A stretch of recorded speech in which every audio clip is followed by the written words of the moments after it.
मेरे देशवासियों, मैंने घर, परिवार,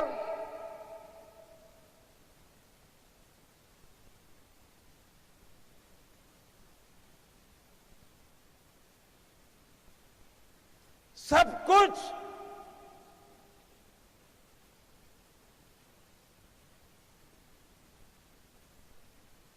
देश के लिए छोड़ा है।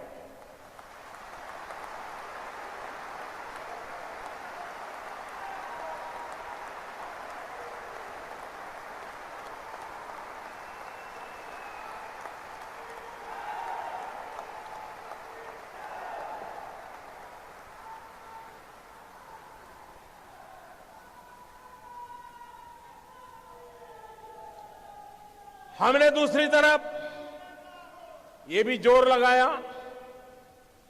अच्छा कुछ लोग होते हैं मजबूरन कुछ गलत करना पड़ा हो, सब लोग बेईमान नहीं होते, सब लोग चोर भी नहीं होते, कि मजबूरन कुछ करना पड़ा होता है।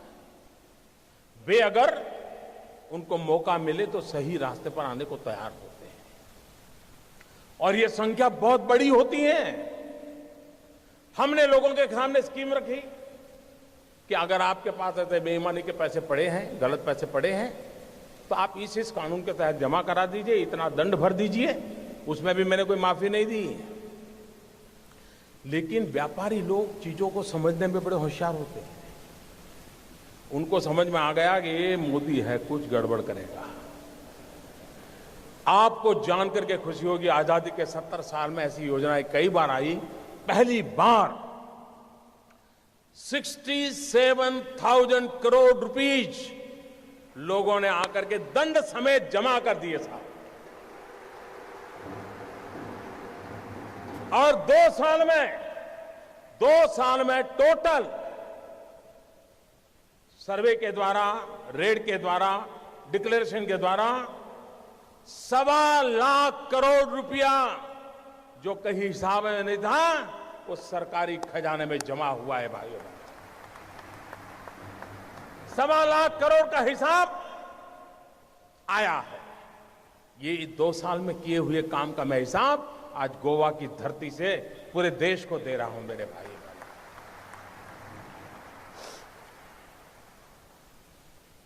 उसके बाद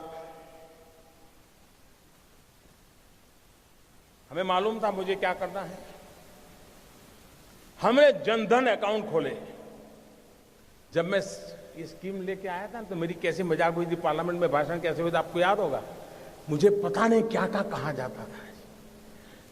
उनको लग रहा था कि मोदी के बाल नोच लेंगे तो मोदी डर जाएगा। अरे मोदी को जिंदा जला दोगे तो भी मोदी डरता नहीं।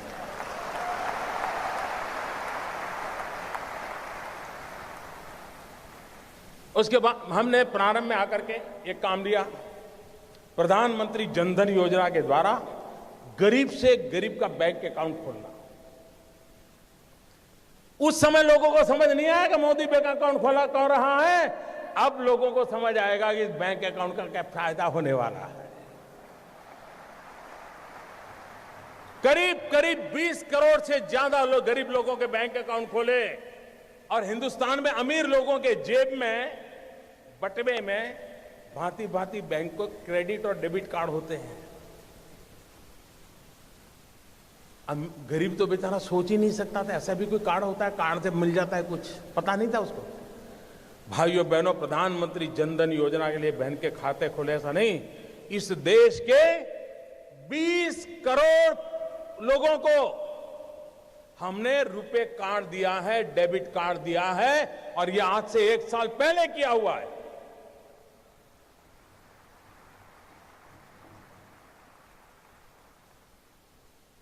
उस डेबिट कार्ड से अगर उसके खाते में पैसे हैं, वो बाजार से कोई भी चीज खरीद सकता है, उसकी व्यवस्था उसमें उपलब्ध है भाई। लेकिन लोगों को लगा नहीं, जैसे हर पॉलिटिकल काम होता है वैसे ही पॉलिटिकल काम नहीं था। मैं धीरे धीरे धीरे देश की आर्थिक तबीयत सुधारने के लिए अलग अलग दवाइयां दे रहा था, धीरे धीरे डोज बढ़ा रहा था। मैं डोज धीरे धीरे बढ़ा रहा था। अब भाइयों बहनों, मेरे देश के गरीबों की अमीरी देखिए। मैंने तुमको कहा था कि जीरो अमाउंट से आप खाता खोल सकते हैं। एक बार आपका बैंक में पैर आना चाहिए, बस। ये आर्थिक व्यवस्था में कहीं आप भी होने चाहिए। लेकिन मेरे देश के गरीबों की अमीरी देखिए दोस्तों। ये आज जो अमीर लोग रात को सो नहीं पाते हैं ना, गरीबों की अमीरी देखिए दोस्तों। मैंने तो कहा था कि जीरो रकम से आप बैंक अकाउंट खोल सकते हैं, लेकिन मेरे देश के गरीबों ने बैंकों में जनधन अकाउंट में 45,000 करोड़ रुपया जमा करवाया दोस्तों। 45,000 करोड़ रुपया। यह देश के सामान्य मानवी की ताकत को हम पहचाने। 20 करोड़ परिवारों को रुपए कार्ड दिया, फिर भी कुछ लोग मानते ही नहीं थे। उनको लगता था यार कोई राजनीतिक गोटी बिठा देंगे तो हो जाएगा मामला। हमने एक बहुत बड़ा सीक्रेट ऑपरेशन किया। मनोहर जी वाला तो मैं नहीं कर सकता हूं।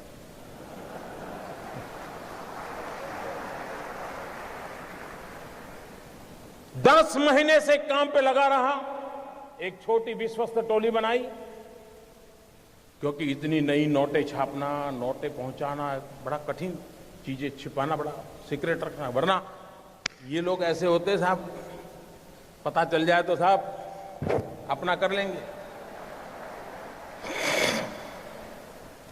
और 8 तारीख रात 8 बजे देश का सितारा चमकाने के लिए एक नया कदम उठा लिया दोस्तों। और मैंने उस रात को भी कहा था कि इस निर्णय से तकलीफ होगी, असुविधा होगी, कठिनाइयां होगी, ये मैंने पहले दिन कहा है। लेकिन भाइयों बहनों, मैं आज देश के उन करोड़ों लोगों के सामने सर झुकाता हूं कि सिनेमा के थिएटर पर लाइन लगाते हैं ना, वहां भी झगड़ा हो जाता है। मैं देख रहा हूं पिछले 4 दिन से हजारों लोग पैसों के लिए कतार खड़ा के गए हैं, लेकिन हर एक के मुंह से एक ही आवाज आ रही है कि ठीक है, मुसीबत हो रही है, तकलीफ हो रही है, पैर दुख रहे हैं, लेकिन देश का भला हो। मैं आज सार्वजनिक रूप से बैंक के सभी कर्मचारियों का अभिनंदन करता हूं। एक साल में, मेरे शब्द लिखिए, एक साल में बैंक के मुलाजिम को जितना काम करना पड़ता है ना, उससे ज्यादा काम वो पिछले 1 हफ्ते से कर रहा है जी। उससे ज्यादा काम। मुझे खुशी हुई, मैंने सोशल मीडिया में देखा, रिटायर्ड बैंक के कर्मचारी, किसी की उम्र 70 साल, किसी की 75 साल, वो बैंक में गए। उन्होंने कहा साहब रिटायर्ड हो गए हैं, लेकिन इस पवित्र काम में हमें आता है, अगर आप हमें बिठा करके काम में लगाना चाहते हैं तो हम हमारी सेवा देने के लिए तैयार।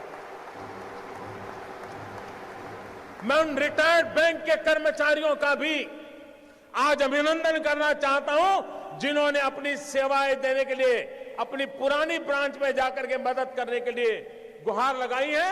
मैं उनका अभिनंदन करता हूं। मैं उन नौजवानों का अभिनंदन करता हूं जो कतार के बाहर धूप पे खड़े रह करके अपने खर्चे से लोगों को पानी पिला रहे हैं, सीनियर सिटीजन के बिठाने के लिए कुर्सियां लेकर के दौड़ रहे हैं। चारों तरफ देश की युवा पीढ़ी खास करके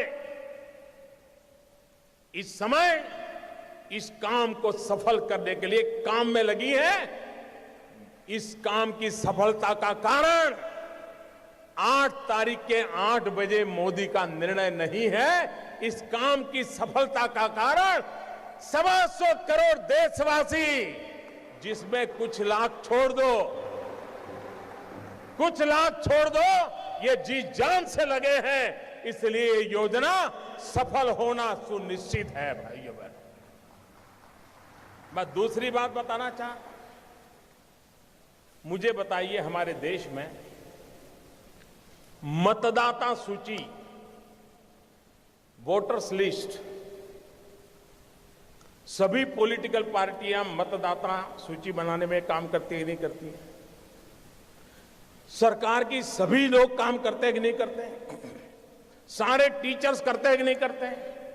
उसके बावजूद भी जिस दिन पोलिंग होता है शिकायत आती है कि नहीं आती है? मेरा नाम निकल गया, हमारी सोसाइटी का नाम निकल गया, मुझे वोट नहीं देने देते। मुसीबत आती है कि नहीं आती है? इतना सारा ओपन होने के बाद भी तकलीफ आती है कि नहीं आती है? भाइयों बहनों, हमारे देश में चुनाव होता है, चुनाव में तो क्या करना होता है? जाना, बटन दबाना, वापिस आना, इतना ही करना है ना। तो भी इस देश में करीब करीब 3 महीने 90 दिन तक चुनाव का काम चलता है, 90 दिन तक। और उसमें सारा पुलिस तंत्र, सीआरपीएफ, एसआरपी, बीएसएफ, गवर्नमेंट का हर मुलाजिम, पॉलिटिकल पार्टी के करोड़ों करोड़ों कार्यकर्ता, सब लोग 90 दिन तक दिन रात मेहनत करते हैं, तब जाकर के हमारे जितने बड़े देश का चुनाव संपन्न होता है। 90 दिन लग जाते हैं। भाइयों बहनों, मैंने सिर्फ देश से 50 दिन मांगे हैं, 50 दिन। 30 दिसंबर तक मुझे मौका दीजिए मेरे भाइयों बहनों। अगर 30 दिसंबर के बाद कोई मेरी कमी रह जाए, कोई मेरी गलती निकल जाए, कोई मेरा गलत इरादा निकल जाए, आप जिस चौराहे में मुझे खड़ा करेंगे, मैं खड़ा होकर के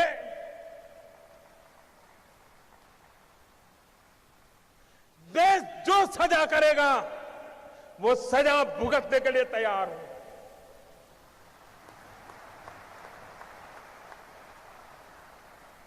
लेकिन मेरे देशवासी, दुनिया आगे बढ़ रही है, भारत की ये बीमारी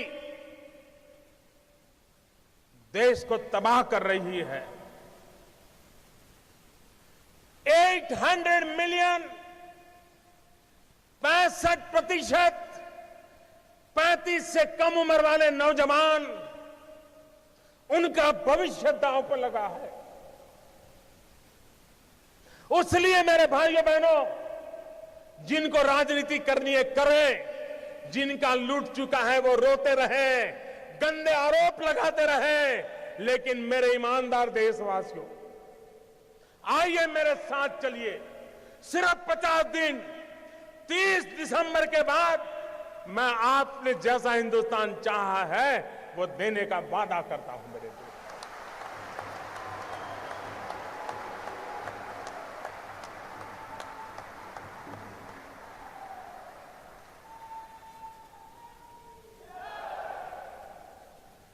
मेरे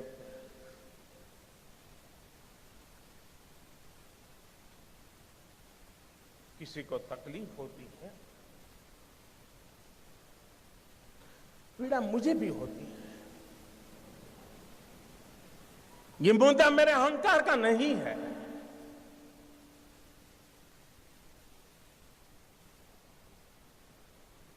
भाइयों बहनों,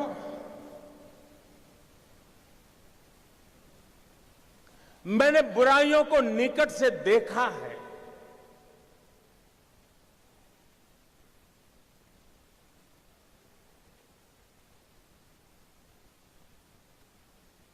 देशवासियों की तकलीफ समझता हूं, उनकी मुसीबत समझता हूं, लेकिन ये कष्ट सिर्फ 50 दिन के लिए है। 50 दिन के बाद हम सफाई में सफल हो गए, और एक बार सफाई हो जाती है ना, तो छोटा मोटा मच्छर भी नहीं आता है मेरे प्यारे भाई, है ना, छोटा मोटा मच्छर भी नहीं।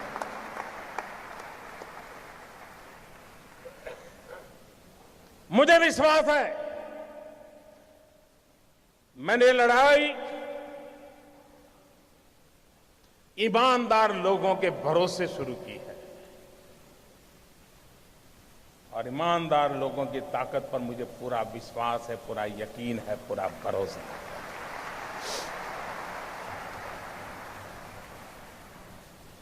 और आप कल्पना नहीं कर सकते कैसे कैसे लोगों का डूब रहा है। मां गंगा को भी आश्चर्य हो रहा है। कल जो चवन्नी नहीं डालते थे, आज वो नोटे बहाने आ रहे हैं। वो गरीब विधवा मां मोदी को आशीर्वाद देती है कि बेटा, कभी बेटा या बहू देखते नहीं थे, कल आए थे 2.5 लाख बैंक में जमा कराने के लिए। उन गरीब विधवा माओं के आशीर्वाद देश की सफलता के यज्ञ को आगे बढ़ाएंगे। और आपने देखा कैसे कैसे लोग 2G स्कैम, कोयला स्कैम, अरबों खरबों, मालूम है ना साहब, मालूम है ना। आज 4,000 रुपया बदलने के लिए लाइन में खड़े रहना पड़ता है जी।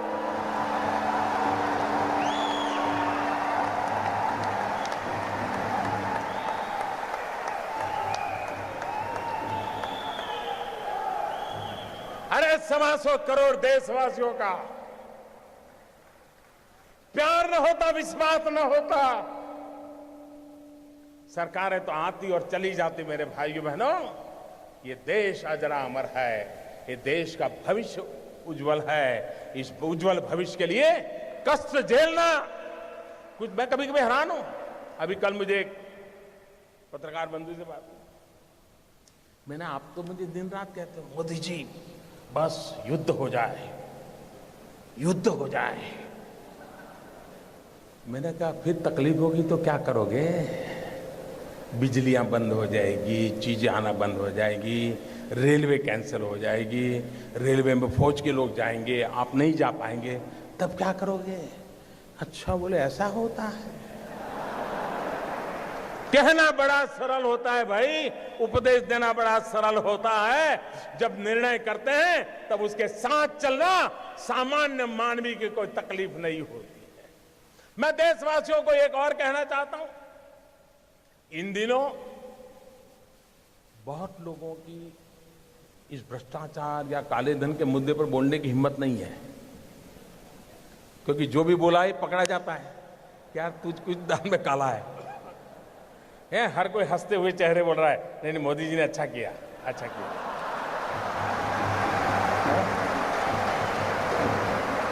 फिर किसी दोस्त को फोन करता है, यार कोई रास्ता है?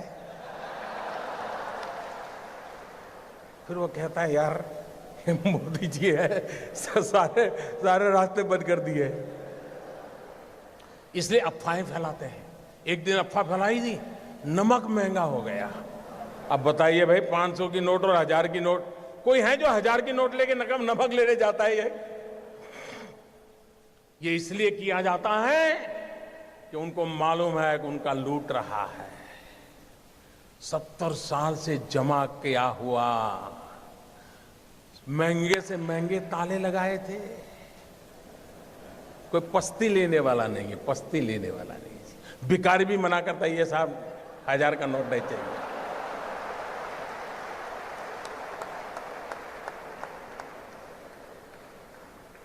भाइयों बहनों, ईमानदार को कोई तकलीफ नहीं है। कुछ लोग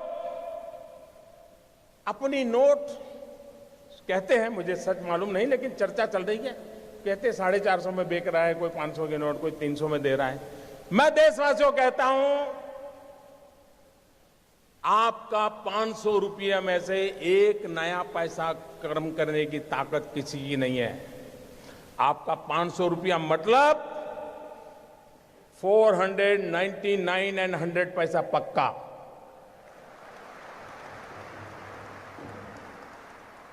ऐसा किसी कारोबार में आप लिप्त मत होइए।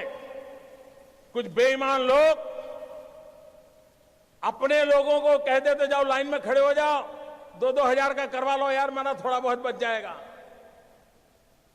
और दूसरा, भाइयों बहनों, मेरा सबसे आग्रह है, हो सकता है आपको पता भी न हो, शायद आपके चाचा, मामा, भाई, पिताजी जिनका स्वर्गवास हो कुछ करके गए हो, आपका कोई गुनाह ना हो, बस आप बैंक में जमा कर दीजिए, जो भी दंड देना है दंड दे दीजिए, आप मुख्य धारा में आ जाइए, सबका भला है। और एक बात और कहता हूं, कुछ लोग अगर ये मानते हो कि आगे देखा जाएगा, तो कम से कम वो मुझे पहचान ले।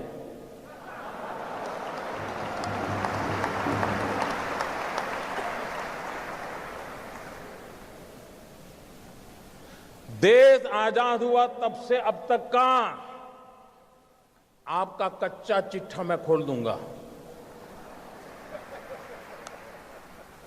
जिनके पास ये बेईमानी का है वो मान के चले कागज का टुकड़ा है, वो ज्यादा कोशिश ना करें, ज्यादा कोशिश ना करें, वरना सरकारी मैं इसके लिए अगर 1 लाख नए लड़कों को नौकरी देनी पड़ेगी दूंगा और कोई इसी काम में लगाऊंगा। लेकिन देश में ये सारा कारोबार बंद चल रहा है, उसको बंद करना है। और अब लोग मुझे समझ गए हैं।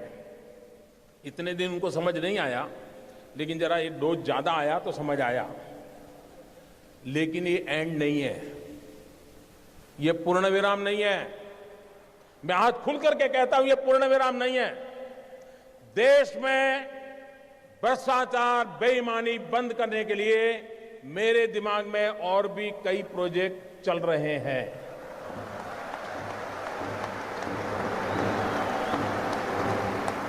ये आने वाले हैं, ये ईमानदार लोगों के लिए मैं कर रहा हूं जी, देश के गरीब लोगों के लिए कर रहा हूं, मेहनत करके जिंदगी गुजार रहे हैं, उनको अपना घर मिले, उनके बच्चों को अच्छी शिक्षा मिले, उनके घर में बुजुर्गों को अच्छी दवाई मिले, इसके लिए मैं कर रहा हूं।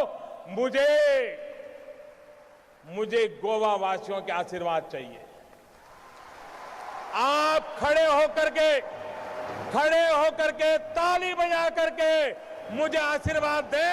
देश देखेगा ईमानदार लोग। इस देश में ईमानदार लोगों की कमी नहीं है। इस देश में ईमानदार लोगों की कमी नहीं है। आइए ईमानदारी के इस काम में मेरा साथ दीजिए। शाबाश मेरे गोवा के प्यारे भाइयों बहनों, मैं आपका सर झुका करके नमन करता हूं।